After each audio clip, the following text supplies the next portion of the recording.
오늘 8장 말씀을 같이 나누겠습니다.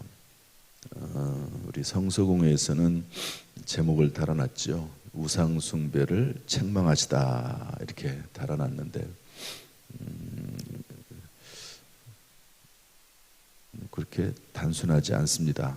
성서공회에서 기록해낸 내용은 짧게 되어 있지만 그래서 다른 내용들을 좀 다른 주석을 좀 봤더니 제목이 이렇게 되어 있습니다. 1절부터 7절에는 북이스라엘의 금송아지 숭배를 심판하시는 내용이 나옵니다. 그래서 북이스라엘의 금송아지 숭배와 심판선언 이렇게 제목을 달 수가 있고요. 비슷하긴 하지만 좀 구체적으로 돼 있고 8절부터 10절에는 14절까지는 이방인들과의 혼합으로 인한 북이스라엘의 전반적인 죄상과 심판에 대한 선언입니다. 두 가지를 이렇게 나눠서 볼 수 있고요. 오늘 본문의 말씀 속에서 우리가 찾아볼 수 있는 영적 원리들, 교훈들은 무엇이 있나 적용까지 함께 보도록 하겠습니다. 2절 말씀 보도록 하죠. 1절, 2절 말씀 같이 읽겠습니다. 1절, 2절 함께 시작. 나팔을 내 입에 댈지어다 원수가 독수리처럼 여호와의 집에 덮치리니 이는 그들이 내 언약을 어기며 내 율법을 범함이로다. 그들이 장차 내게 부르짖기를 나의 하나님이여 우리 이스라엘이 주를 아나이다 하리라. 여기 말씀을 보면 나의 하나님이여 우리 이스라엘이 주를 아나이다 이렇게 되어 있습니다. 이 말씀은 좀 전반적으로 해석하기가 어려운 그런 내용입니다. 호세아서 말씀을 쭉 읽다 보면은요 다 똑같은 내용 같아요. 사실은 다 똑같은 내용. 그러나 그 내용을 조금 깊이 들여다보면 그래도 여러 가지 우리 살펴볼 내용들이 있습니다. 나의 하나님이여 우리 이스라엘이 주를 아나이다 이렇게 되어 있는데 이스라엘 백성들이 그렇게 한다는 거죠. 하나님 우리가 하나님을 압니다. 그러나 3절에 뭐라고 되어 있습니까? 이스라엘이 이미 선을 버렸다. 또 4절 보면 왕과 지도자를 세웠으나 나와는 무관하다. 4절 하반절에 보면 금과 은을 우상으로 세워놓고 나를 안다고 말을 하는데 그게 도대체 무슨 말이냐. 이게 이제 의미가 있습니다. 여러분 성전이 이 당시에는 예루살렘에 하나가 있죠. 성전이. 그런데 솔로몬 이후에 북쪽 이스라엘과 남쪽 유다로 이스라엘이 갈라지면서 그러다 보니까 유다 지파 쪽에 예루살렘만 성전이 있는 거예요. 나라가 둘로 나눠져 있는데 성전이 여기 하나만 있으니까 자꾸 북쪽 이스라엘 사람들이 내려오는 거예요. 자꾸 명절이 되면 자꾸 내려옵니다. 정치가 통치가 되겠습니까? 분명히 나라가 둘인데 북쪽 이스라엘 11지파 사람들이 계속 명절이 되면 내려오니까 명절이라고 하는 것은 그 당시에 있었던 유월절이라든지 초막절이라든지 이런 명절 때는 꼭 와야 되거든요. 그래서 이스라엘 왕이 북쪽 이스라엘 왕이 제단을 만들었습니다. 제단을 베델과 단에다가 제단을 만들어 놓고 거기다가 너희들 와서 예배 드려라 그렇게 얘기한 거죠. 그리고 거기다가 금송아지 우상을 세워놨다는 겁니다. 하나님께서 보시기에 얼마나 그것이 가증합니까? 우상하고 똑같은 거죠. 하나님은 예루살렘에다만 성전을 세워놨는데 자기들끼리 임의로 그렇게 하니까 그래서 그것은 우상 숭배와 다름이 없다. 이스라엘 사람들은 그렇게 말하겠죠. 우리들은 예배를 드립니다. 우리가 성전을 만들어 놓고 하나님을 예배 드리면 됐지. 그러면서 우리가 하나님을 안다고 얘기하는 거죠. 그러나 아니라는 겁니다. 하나님께서는 그것은 내가 원하는 예배가 아니다는 거죠. 여기에 대해서 6절 말씀 보니까 뭐라고 되어 있냐면 송아지 얘기가 나오죠. 이 송아지가 이제 금송아지입니다. 북이스라엘이 만들어 놨던 금송아지. 6절 보면 사마리아의 송아지가 산산조각이 날 것이다. 사마리아는 북이스라엘의 수도잖아요. 송아지가 금송아지를 말합니다. 산산조각이 날 것이다. 또 바람을 심었으니 7절입니다. 회오리 바람을 거둘 것이다. 8절에 줄기가 없으므로 이삭이 양식을 내지 못할 것이다. 혹시 양식을 낸다 하더라도 타국인들에게 다 빼앗길 것이다. 이렇게 말씀하고 있습니다. 결국 무슨 말입니까? 이스라엘 백성들이 하나님을 향해서 말하기를 우리가 하나님을 압니다. 우리가 하나님 앞에 예배드립니다. 그렇지만 하나님께서 볼 때는 한심한 일이죠. 우상을 숭배하면서 금송아지 세워놓고 예배드린다고 하면서 하나님을 안다고 하는데 그게 아니다. 그런 말입니다. 여기서 우리가 배울 수 있는 교훈은 참된 신앙이라고 하는 것은 내가 스스로 인정하는, 내가 스스로 자화자찬하는 그런 신앙이 아니라 하나님께서 인정해 주시는 것이 참신앙이다 하는 것이죠. 하나님께서 원하시지 않는 방법으로 하나님께서 원하시지 않는 제단을 쌓아놓고 아무리 예배 드린들 그것은 하나님의 원하시는 방법이 아니라는 겁니다. 그래서 정치적인 이유로 하는 거죠. 자기네들이 통치하기 쉽기 위해서 북쪽 베델과 단에다가 제단을 쌓아놓고 여기서 예배 드려라 백성들에게 그랬을 뿐이지 그것은 하나님이 받아들일 수 없는 참신앙이 아니다 하는 것이죠. 그래서 우리들은 오늘 우리의 신앙을 점검해 보는데 과연 하나님께서 칭찬하시는 신앙인가 하는 것이죠. 하나님께서 인정하시는 신앙인가 하는 겁니다.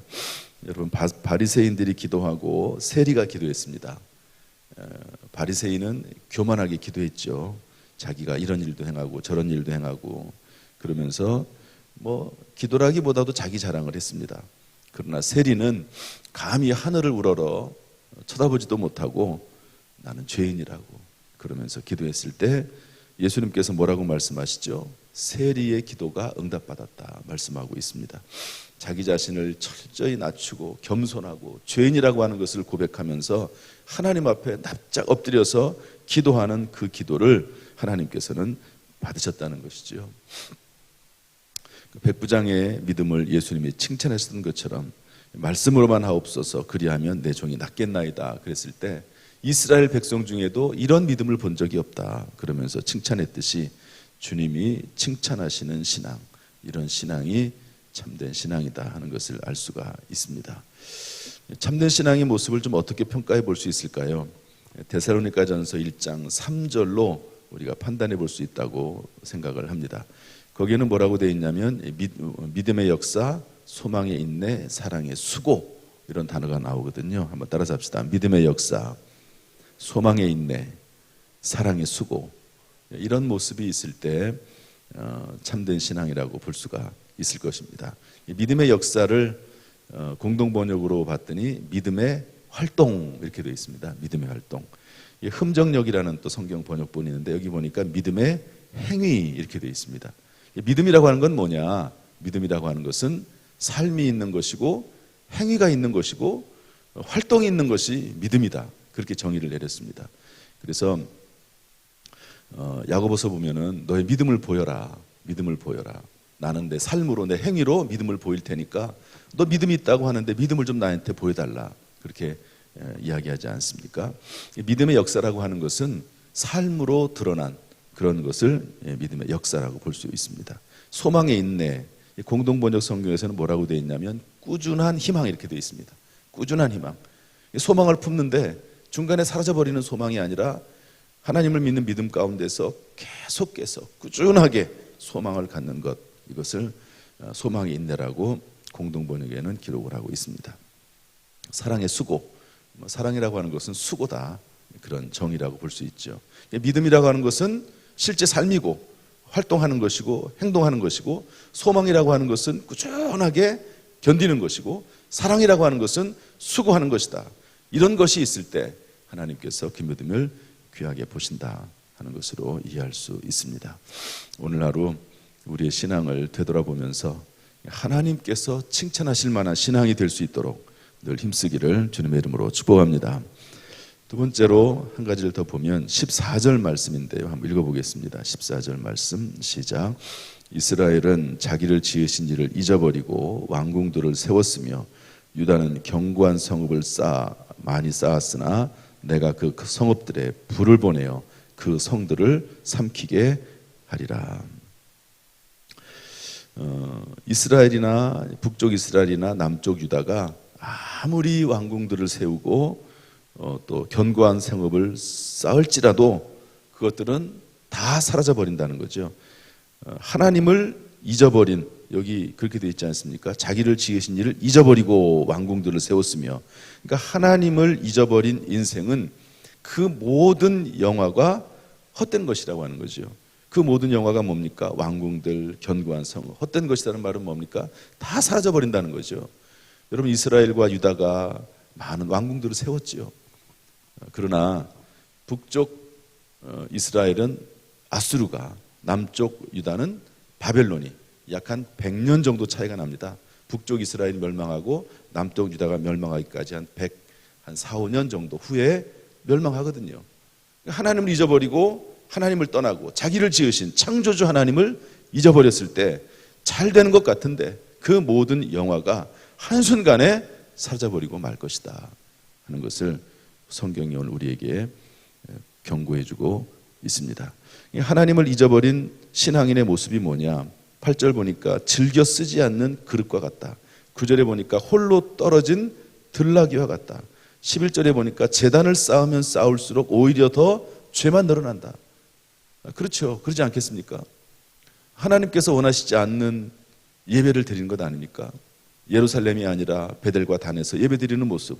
제단을 쌓으면 쌓을수록 더 죄만 늘어나죠. 금송아지에게 절을 하면 할수록 본인들은 예배 드린다고 하면서 더 죄만 늘어나는 그런 결과가 됐다는 것을 말씀해 주고 있습니다. 따라서 주님이 말씀하신 대로 요한복음 4장 24절에 하나님을 예배하는 자들은 오직 영과 진리로 예배하라고 했습니다. 여러분, 오늘도 성령에 의해서, 말씀에 의해서 오직 성령, 오직 말씀으로 예배드리는 이 시간 될 수 있기를 주님의 이름으로 축복합니다. 또한 로마서 12장 1절에 있는 것처럼 너희 몸을 하나님이 기뻐하시는 거룩한 산 제물로 드리라. 우리가 이렇게 모여서 말씀 듣고 영과 진리로 예배 드리죠.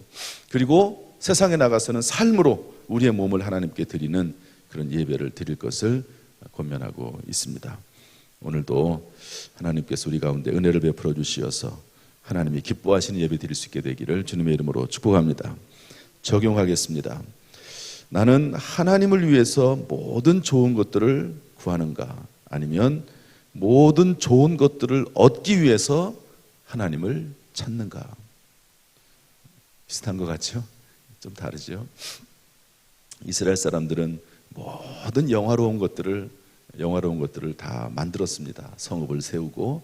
그러나 그 모든 좋은 것들이 목적이었지 하나님이 목적이 아니었습니다. 우리는 그러지 말고 모든 중요한 것들, 이런 것들을 하나님을 위해서 세우기도 하고 구하기도 하고 또 그런 것들을 사용하는 그런 모습이 저와 여러분의 모습이 될 수 있기를 주님의 이름으로 축복합니다. 여러분, 가룟 유다가 예수님을 따라다니는 이유가 뭐가 있었습니까? 처음에 볼 때는 예수님이 좋아서 또 순종하기 위해서 주님의 영광을 위해서 따라가는 것 같았지만 끝에 가면은 다 드러나지 않습니까? 예수님을 돈 받고 팔아 넘깁니다. 요한복음 12장 6절에 보면 그는 도둑이라 돈깨를 맡아가지고요 훔쳐가는 사람이었습니다. 목적이 다른 거죠. 목적이.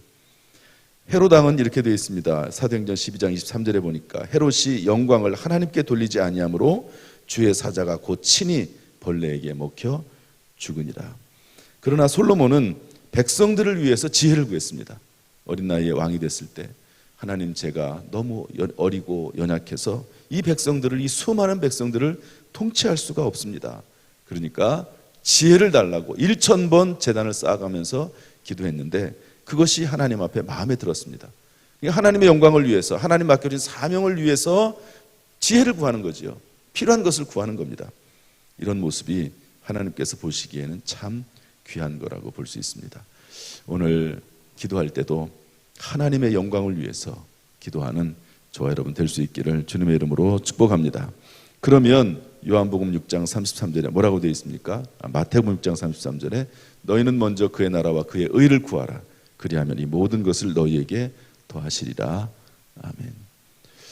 하나님의 영광을 늘 마음속에 생각하는 가운데 하나님 앞에 나아가고 또 하나님의 영광을 생각하는 가운데 내가 잘못된 삶을 살고 있으면 회개하고 돌아오고 그래서 하나님의 나라와 의를 구하면 결국에는 모든 것이 합력하여 선이 되고 승리하게 될 줄로 믿습니다. 이런 삶이 우리 모든 성도들의 삶 가운데 반드시 임하기를 주님의 이름으로 축복합니다. 기도하겠습니다. 하나님 아버지, 오늘도 이 새벽에 우리를 불러주시니 감사합니다. 바라기는 우리 모든 성도들 참으로 하나님 앞에서 칭찬받는 백성들 될 수 있도록 인도하여 주옵소서. 하나님의 영광을 위해서 오늘도 기도하기를 원합니다. 기도하겠습니다. 영육간에 풍성하게 하시며 하나님의 영광을 위하여서 모든 것들을 우리에게 허락하여 주옵소서. 우리에게 주신 모든 것들을 가지고 하나님 앞에 영광 돌릴 수 있도록 인도하여 주옵소서. 우리 입술 가운데 기도의 영을 충만히 부어주시기를 원하오며 예수님의 이름으로 축복하며 기도하옵나이다. 아멘. 이제는 우리 주 예수 그리스도의 은혜와 아버지 하나님의 무한하신 사랑과 성령님의 교통하심이 오늘 주 앞에 나와 예배드리며 기도하며 찬송하는 모든 성도들에게 실시간으로 또 이후에 영상으로 말씀을 듣는 모든 성도들에게 지금부터 영원토록 순간순간마다 가정과 직장과 사업과 자녀들과 심령 위에 함께 하시기를 간절히 축원하옵나이다. 아멘.